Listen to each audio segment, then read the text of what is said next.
सर्वांना नमस्कार. मास्टर विशाल sir YouTube चॅनलवरती आपलं सर्वांचं पुन्हा एकदा सहर्ष स्वागत. सर्वांना शुभ सकाळ. तर महाराष्ट्र पोलीस भरती 2024-25 साठी जे की ज्या ज्या जिल्ह्यांचा निकाल लागलेला आहे, मेडिकल झालंय, डॉक्युमेंट व्हेरिफिकेशन झालंय किंवा ज्यांची हाफ मुवमेंट झाले असेल, काही जणांचे डॉक्युमेंट व्हेरिफिकेशन राहिले, मेडिकल राहिले, सो अशी एक अवस्था तयार झाली आणि मुंबईचा निकाल फायनली राहिलेला आहे, तो एक विषय. आणि अजून एक गोष्ट खूप महत्त्वाची की काल आलेलं परिपत्रक जे आहे, म्हणजेच जे काही सर्व जिल्ह्यांचे किंवा आयुक्तालय असणारे जे काही घटक आहेत, अशा मुलामुलींना ट्रेनिंगसाठी काही परिपत्रक आलेलं आहे, त्याचं सुद्धा मार्गदर्शन तुम्हाला या व्हिडिओच्या माध्यमातून आता आपण करणार आहोत. सो एकंदरीत मग ह्याच्यामध्ये काही घटक आहेत ते वगळलेले आहेत आणि त्याचबरोबर सीपी मुंबईची सुद्धा जे काही ट्रेनिंग आहे किंवा जॉईनिंग आहे ते कधी होईल, कसं होईल, याची सुद्धा इन्फॉर्मेशन तुम्हाला या व्हिडिओच्या माध्यमातून आपण करणार आहोत. त्याचबरोबर सीपी मुंबईचा निकाल हा कधी लागणार आहे हे पण तुम्हाला या व्हिडिओमध्ये सांगणार आहे. सुरुवातीला एक विनंती करतोय की चॅनलवर नवीन असाल तर चॅनलला सबस्क्राईब करून घ्या. त्याच पद्धतीनं टेलिग्राम चॅनलची लिंक सुद्धा या व्हिडिओच्या खाली डिस्क्रिप्शन बॉक्समध्ये दिलेलं आहे, ते जाऊन तुम्ही टेलिग्राम चॅनल जॉईन करून घ्या, जिथं तुम्हाला हे असे परिपत्रक, GR, जॉईनिंग लिस्ट असेल किंवा जे काही निकाल असेल ते सगळं तुमच्यापर्यंत पोहोच होणार आहे, लक्षात ठेवा. सो एकंदरीत सीपी मुंबई किंवा महाराष्ट्र पोलीस भरती 2024-25च्या बाबतीत जे ऑफिशियल एक परिपत्रक आले कालचं, त्याच्यामध्ये महत्त्वाच्या डेट एक अनाउन्समेंट त्यांनी केलेल्या आहेत. त्या डेटमध्ये काय बदल होऊ शकतात का, किंवा कसं होणार, किंवा काय पॉसिबिलिटी आहेत, किंवा सीपी मुंबईचं काय होईल, किंवा वगळलेले घटक कोणते आहेत, ह्याची सगळी इन्फॉर्मेशन तुम्हाला या व्हिडिओच्या माध्यमातून आपण करणार आहोत. तो व्हिडिओ शेवटपर्यंत बघून घ्यायचा आहे. तर एकंदरीत आपण बघणार आहोत कालचं पहिलं परिपत्रक आलंय, ते परिपत्रक विश्लेषण करूया आणि त्यानंतर जे मगापासून तुम्हाला प्रश्न सांगितले त्याची सगळी उत्तरं आपण शेवटी त्यांना, लक्षात ठेवा. ते एकंदरीत अप्पर पोलीस महासंचालक प्रशिक्षण व खास पथके यांचे कार्यालय, महाराष्ट्र राज्य पोलीस मुख्यालय, शहीद भगतसिंग मार्ग, कुलाबा, मुंबई इथून हे परिपत्रक व्हायरल झालं, लक्षात ठेवा. तर मुंबई दिनांक 12/5/2026 हे परिपत्रक आहे, लक्षात ठेवा. विषय बघा, सन 2024-25 पोलीस शिपाई भरती निवड झालेल्या नवप्रविष्ट पोलीस प्रशिक्षणार्थी प्रशिक्षणास पाठवण्याबाबत, म्हणजे ज्या ज्या पोलीस शिपाई पदासाठी ज्यांची निवड झाल्या अशा सर्व मुलामुलींना प्रशिक्षणासाठी पाठवण्यासाठी हा विषय, लक्षात ठेवायचं. थोडक्यात हे परिपत्रक त्यांच्यासाठी आहे. तर बघा, पहिला पॅराग्राफ, उपरोक्त विषयास अनुसरून सन 2024-25 पोलीस शिपाई भरतीमध्ये विविध आयुक्तालयाचे जिल्ह्याचे अधिपत्याखालील पोलीस शिपाई व पोलीस शिपाई चालक पदावर निवड झालेल्या सोबत जोडलेल्या यादीतील परिशिष्ट नमूद उमेदवारांचे त्यांच्या नावासमोर दर्शवलेल्या प्रशिक्षण केंद्रात दिनांक 1/6/2026 पासून प्रशिक्षण सुरू करण्याचे प्रस्तावित आहे. सुरू करण्याचे प्रस्तावित आहेत म्हणजे ती डेट तिथून पुढं तिथं आसपास होऊ शकते, असा एक त्याचा विषय आहे. तो डेट पकडून अजून काही डेट, एक आठवड्याचा फरक ह्याच्यामध्ये येऊ शकतो, असा एक विषय आहे. हा का प्रस्तावित असं सांगितलंय की जेवढी काही प्रशिक्षणाची केंद्र आहेत तिथं ट्रेनिंग सेंटर आहेत किंवा ट्रेनिंग जे आहेत ते पुढे मागे होतात, लक्षात ठेवायचं.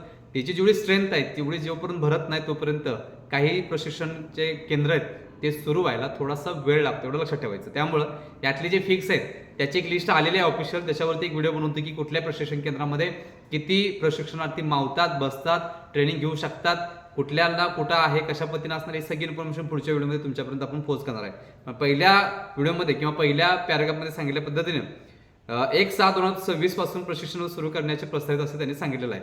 म्हणजेच बघा, आज 15 तारीख आहे, अजून सुद्धा 15 दिवस तुमच्याकडे आहेत. या 15 दिवसामध्ये खूप काय होणार, एवढं लक्षात ठेवायचं.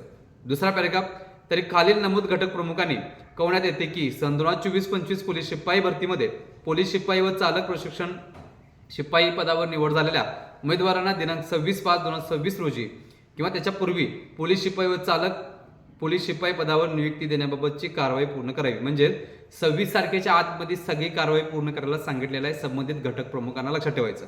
म्हणजे जेवढे काही घटकामध्ये जेवढे काही पोलीस भरती होती त्याचे जे प्रमुख होते त्यांना ही सूचना त्यांनी दिलेली आहे की 26/5 पूर्वी हे सगळं करून घ्यायचं. कुणाकुणाला? तर शिपाई आणि चालक पदासाठी नियुक्ती होणाऱ्या घटकामध्ये. तसेच नियुक्ती देण्यात आलेल्या नवप्रविष्ट पोलीस शिपाई व चालक पोलीस शिपाई यांना सोबत परिशिष्ट ब मध्ये नमूद बाबींनुसार कारवाई करून सोबत जोडलेल्या यादीमधील त्यांच्या नावासमोर दर्शवलेल्या पोलीस प्रशिक्षण केंद्रात प्रशिक्षणास पाठवण्याची कारवाई वेळीच करावी, ही विनंती त्यांनी सांगितलेली आहे. प्रवीण कुमार पडवळ सर जे आहेत, विशेष पोलीस जे महानिरीक्षक आहेत प्रशिक्षण व खास पथके, महाराष्ट्र मुंबई यांच्या अंडरमधून हे परिपत्रक आलेलं आहे. तर बघा, प्रति कोणासाठी दिलेलं आहे, जसं मगाशी बोललो की कोणाला सोडून कोणत्या घटकाला सोडून हे प्रशिक्षण सुरू होणार आहे. तर बघा, सर्व पोलीस आयुक्त सांगितलेले आहे, इन ब्रॅकेट अमरावती शहर वगळून त्यांनी सांगितलेलं आहे. दुसरी गोष्ट, पोलीस अधीक्षक सातारा आणि नंदुरबार वगळून त्यांनी सांगितलं, लक्षात ठेवायचं. तर ही गोष्ट जी आहे ती अतिशय महत्त्वाची आहे. अमरावती शहर वगळून आणि सातारा नंदुरबार वगळून बाकीचे जे काही घटक असतील त्यांच्यासाठी सूचना आहे. आता हे जरी दोन असले, दोन नाही तीन, सातारा नंदुरबार आणि अमरावती, तर इतर जे आहेत, आता फॉर एक्झाम्पल मुंबईचा अजून निकालच पेंडिंग आहे, तर मुंबईला 26 तारखेच्या आतमध्ये जॉईनिंग मेडिकल DV वगैरे होऊ शकतो का? अजिबात नाही. सो मुंबई सुद्धा यातनं वगळणार आहे आणि मुंबईला थोडा वेळ लागणार आहे. आता उरलेले जे काही घटक आहेत त्याच्यामध्ये जर बघायला गेलं तर काही जणांचे मेडिकल बाकी आहेत, काही जणांचं जे काही डॉक्युमेंट आहे ते बाकी आहेत. सो ज्यांचे ह्या येणाऱ्या 20 तारखेपर्यंत डॉक्युमेंट किंवा मेडिकल किंवा जे काही होईल अशा मुलामुलींना 26 तारखेपर्यंत नियुक्ती देऊ शकतात आणि 1 तारखेपासून ट्रेनिंग सुरू होऊ शकते, एवढं लक्षात ठेवायचं. ह्याच्यामध्ये रेशो जरा पुढं माग आहे, काही जिल्ह्यांना पहिला घेतील, काही घटकांना नंतर घेतील, असं होणार आहे. सो आता जे गेलं खूप महत्त्वाचं आहे, कारागृह आणि बॅट्समन सोडून फक्त कोण आहे, SRPF पण सोडून बाकी जे काही घटक आहेत त्या सगळ्यांना नियुक्ती भेटेल. 26 तारखेच्या आतमध्ये सगळ्यांना नियुक्ती द्यायला सांगितलेलं आहे आणि 1 तारखेपासून ट्रेनिंग सुरू होईल, एवढं लक्षात ठेवायचं. सो आता मुंबई पण याच्यामध्ये येणार नाही, लक्षात ठेवा. मुंबईच्या निकालावरती अजून खूप काही दिवस बाकी आहेत. सो अशा पद्धतीनं मुंबईचा निकाल कधी लागेल ह्याच्यावरती येतोय. मगापासून जे सांगितलं ते परिपत्रक हे काय ते तुमच्यापर्यंत मार्गदर्शन केलेलं आहे. याच्यामध्ये 3 घटक सोडून बाकी सगळ्यांना जे काय आहे ते 26 तारखेपर्यंत होईल आणि 1 तारखेच्या आसपास जे काय ट्रेनिंग आहे ते सुरू होईल. आता 1 तारखेनंतर काही 7 दिवसांना सुद्धा उर्वरित जे काही ट्रेनिंग सेंटर आहेत ते सुद्धा सुरू होण्याची पॉसिबिलिटी आहे, लक्षात ठेवायचं. एकाच वेळी एकाच दिवशी जे काही सगळ्या जे काही ट्रेनिंग सेंटर आहेत ते सुरू होणार नाही, लक्षात ठेवायचं. सो प्रस्तावित तारीख दिलेली आहे, पुढे मागू सुद्धा होऊ शकते, याची नोंद घ्यायची आहे. मुंबईला वेळ लागणार आहे. आता मुंबईच्या निकालाबद्दल सगळ्यात महत्त्वाचं की मुंबईचा निकाल हा 10 तारखेच्या आसपास लागला असता, पण काही मुलामुलींनी परस्पर जाऊन जे काही भरती कक्षा तिथं काही पत्रव्यवहार केलेले आहेत की आमच्यावरती अशा पद्धतीने अन्याय झाला आहे, असं झालं तसं झालं, आमचा स्कोर कमी दाखवला वगैरे वगैरे, त्याला काही प्रूफ जोडले आणि त्यांनी जमा केलेले होते. आणि त्याच पद्धतीनं ईमेल सुद्धा जे काही डेट होती त्या डेटच्या पुढे जाऊन काही मुलांनी खूप मोठ्या प्रमाणात मेल केल्यामुळं हा जो निकाल आहे तो लांबणीवर पडला आणि मग त्याच्या जे काही त्रुटी होत्या निकालातील किंवा जे काही स्कोर लिस्ट आलेली होती त्याच्यावरती बोलतोय, निकाल अजून बाकी आहे, तो स्कोर लिस्ट जी आलेली होती मार्क लिस्ट त्याच्यावरती आक्षेप घेतला आणि मग डिपार्टमेंटने त्याच्यावरती विचार केल्यानंतर मुलांना हे निकाल जो आहे ते निकाल वाट बघण्याची वेळ आज आलेला, लक्षात ठेवायचं. तो एकंदरीत 14-13 तारखेला जे काही NCC मार्क वगैरे ते मिळून जास्तीत जास्त मार्कांपासून कमीत कमी मार्कांकडे जो काही कट ऑफ आहे किंवा फिजिकलचा जो स्कोअर आहे आणि मेडिकलचा फिजिकल लेखीचा एकंदरीत मिळून जो टोटल स्कोअर आहे तो त्याच्यामध्ये दिलेला आहे. त्याच्यामध्ये सुद्धा काही मुलामुलींनी भीती वाटले की याच्यामध्ये असं होईल की 1000 नंबरवरती माझा नंबर आहे आणि माझं होणार नाही असं वगैरे आहे. तर एकंदरीत अतिशय महत्त्वाचं मागच्या व्हिडिओमध्ये जसं क्लिअर केलं तसं जेवढे काही ओपनच्या जागा असतील त्या सर्वच्या सर्व कास्टला ओपनवरती दावा केला जाईल आणि राहिलेले जे काही बॅकवर्ड क्लासेस असतील तिथून पुढं मागं हा कट ऑफ लागेल, लक्षात ठेवायचं.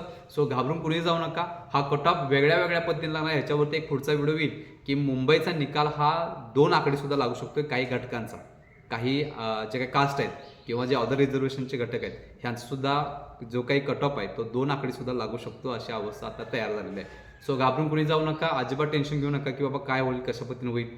तर हे झालं कट ऑफ विषयी. फायनल कट ऑफ मुंबईचं कधी लागेल इकडे येतोय, तर 20 तारखेच्या आतमध्ये हा फायनल निकाल आहे, तो फायनल निकाल CP मुंबईचा हा लागून जाईल. सो अशा पद्धतीनं अतिशय महत्त्वाची अपडेट जे आहे ते तुमच्यापर्यंत आपण पोहोच केलेले आहे. सो कुणीही घाबरून जाऊ नका, येणाऱ्या 4-5 दिवसामध्ये हा निकाल लागून जाईल CP मुंबईचा, कारण पूर्ण महाराष्ट्र वाट बघतोय आणि जवळजवळ 30 ते 35% भरती इथंच असल्यामुळं जेवढ्या 3600 3600 जागांचा निकाल हा प्रॉपर लावायचा आहे. त्यामुळे हे जोखमीचं काम आहे, वारंवार सांगतोय. इथं जर गडबड झाली तर मग खूप साऱ्या मुलामुलींचे नुकसान सुद्धा होऊ शकतं. सो अशा पद्धतीने परत आक्षेप घेणार, परत लिस्ट लांबणी जाणार, परत ट्रेनिंग लांबणी जाणार, परत पाऊस येतोय. सो अशा पद्धतीने अवस्था आहे. सो ट्रेनिंग जे आहे ते आता पावसाळ्यात सुरू होणार, तिथं काही विषय नाही आहे. सो लवकर ते ट्रेनिंग पूर्ण करून त्यांना हजरसुद्धा घेतला जाईल आणि डिसेंबरच्या आसपास हे नवीन पोलीस भरतीसुद्धा पाडली जाईल, अशी एक योजना किंवा प्लॅन हे सरकारचं आहे, लक्षात ठेवायचं. सो अतिशय महत्त्वाचा विषय होता. जे परिपत्रक आले ते परिपत्रकाचं विश्लेषण सोबत कुणाकुणाला वगळून हे ट्रेनिंग सुरू करू जाईल. त्याचबरोबर उरलेले जे काही घटक आहेत त्यांचं एकाच वेळी एकाच दिवशी सुरू होईल का हे पण तुम्हाला सांगितलं. CP मुंबईचं काय आहे, कशा पद्धतीनं आता आहे ते पण सांगितलं. निकाल कधी लागेल ते पण सांगितलं. सगळ्या गोष्टी तुमच्यासमोर सांगितले, लक्षात ठेवायचं. सो अतिशय महत्त्वाची इन्फॉर्मेशन पोच केलेलं आहे. व्हिडिओ आवडला असेल तर विनंती करतो नक्कीच लाईक करा, शेअर करा आणि सबस्क्राईब करायला मात्र विसरू नका. सर्व आदरणीय विद्यार्थ्यांना मुंबई पोलीसच्या निकालासाठी आणि त्याच पद्धतीनं 1 तारखेपासून प्रस्तावित असलेल्या ट्रेनिंग सेंटरसाठी सुरू होणाऱ्या ट्रेनिंगसाठी सर्व आदरणीय विद्यार्थ्यांना शुभेच्छा देतोय आणि मी इथं सांगतोय. तोपर्यंत धन्यवाद.